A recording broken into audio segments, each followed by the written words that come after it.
Il y a un temps pour se taire, un autre pour parler. Qui décide du moment? Je ne peux dire.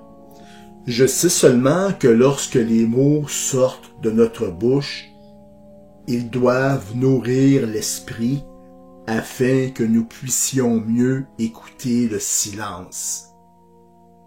Des mots qui deviennent comme la lumière du soleil qui éclaire des jumeaux.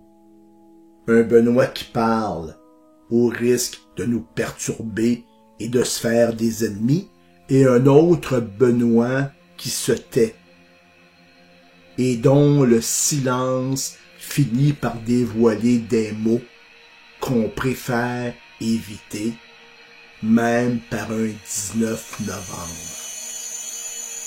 Nous l'avons vu à la première partie, j'ai cru que Benoît Perron avait été assassiné avant de revenir au bon sens. Il est mort naturellement d'un anévrisme cérébral. Malheureusement, des hasards et des phénomènes de synchronicité m'ont suggéré que ma première idée était la bonne. Comme je ne suis pas du genre à m'attacher à des dogmes se liant à l'inconscient, je me suis offert le droit de douter de mes propres expériences afin d'éviter de sombrer dans l'idée d'un complot contre Benoît Perron. Malheureusement, j'ai encore une fois été rattrapé par un deuxième rêve mettant en scène deux Benoît, l'original et son sosie. Un type qui s'est battu en Afghanistan. En mai 2018, j'ai eu une petite régurgitation de ce rêve. Je vous explique. Pour pondre le texte « Histoire sans fin » hébergé par Vigile Québec, j'ai dû vérifier des informations qui se retrouvaient dans la vidéo « J'accuse de Bois-Georges ». L'auteur associait 3 personnes de l'Université Laval de Québec à un endoctrinement de l'OTAN qui aurait profité aux attentats d'Alexandre Bissonnette. On est un peu en dehors du sujet, je vous l'avoue. Mais c'est pas grave. Plus tard, alors que je méditais ces informations, mon rêve m'est revenu à l'esprit. Je l'ai repoussé jusqu'à ce que je comprenne le lien. Une de ces 3 personnes s'était battue en Afghanistan comme le frère jumeau de Benoît. Mais encore, comme Benoît, un enseignant à l'Université du Québec à Montréal, il était lié au milieu universitaire. Le sosie de Benoît s'est retrouvé au centre d'une autre association involontaire.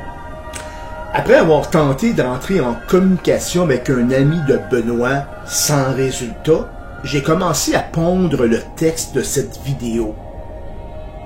Le 19 novembre 2018, je conclus une étape de mon travail avant de regarder les incendies en Californie et les pesticides de Philippe Gendroc.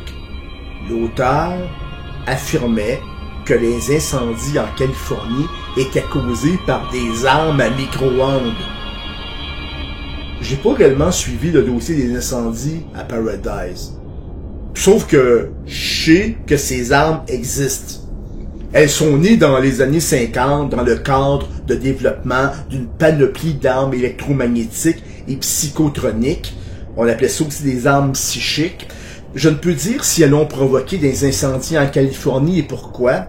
Je sais seulement que cette vidéo de Philippe Gendroc m'a ramené les images des foutus pustules qui se sont formés dans le visage du frère jumeau de Benoît.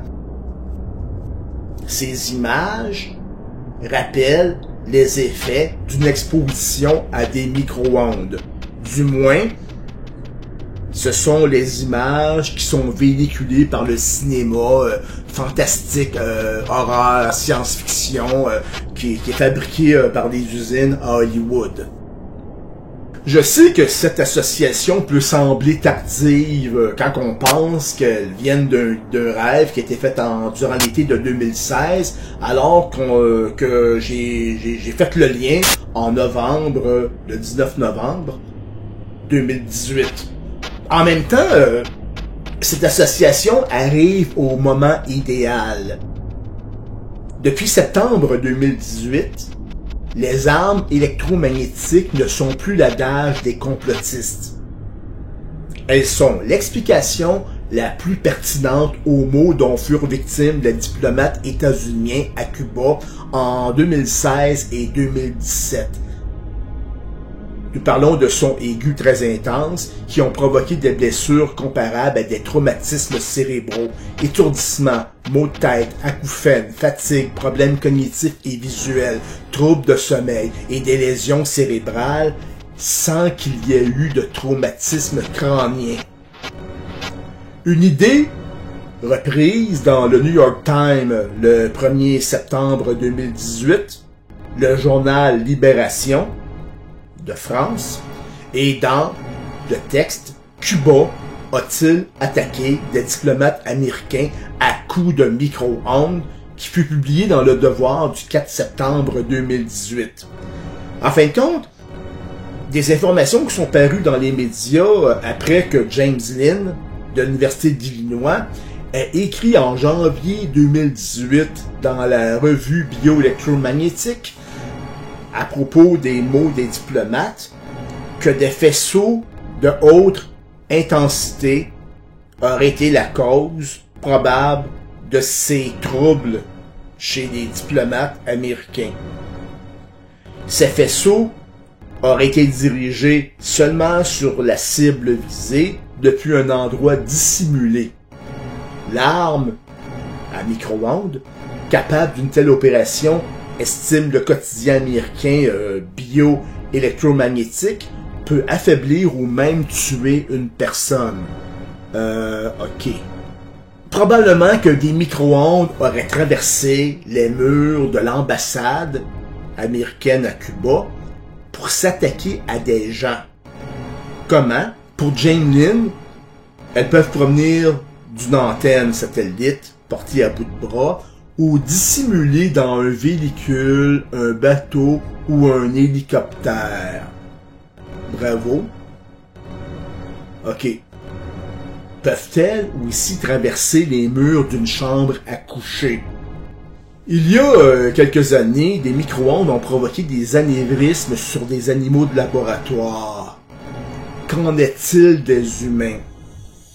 Cette question m'amène à mon troisième et dernier rêve, arrivé après celui mettant en scène le sosie de Benoît. C'était la nuit. Benoît dormait sur le lit de sa chambre à coucher. Pendant ce temps-là, une personne vêtue de noir traversait, comme un fantôme, un mur situé à l'ouest, en portant, dans sa main gauche, un objet pointu. Enfin, certains diplomates affirment avoir entendu une voix dans leur tête, comme si elle était directement acheminée vers le cerveau. Est-ce que la voix dans ma tête qui m'a dit « tu es le prochain sur la liste » pouvait émaner d'une arme électromagnétique plutôt que d'une folie passagère? On va conclure le dossier à la troisième partie.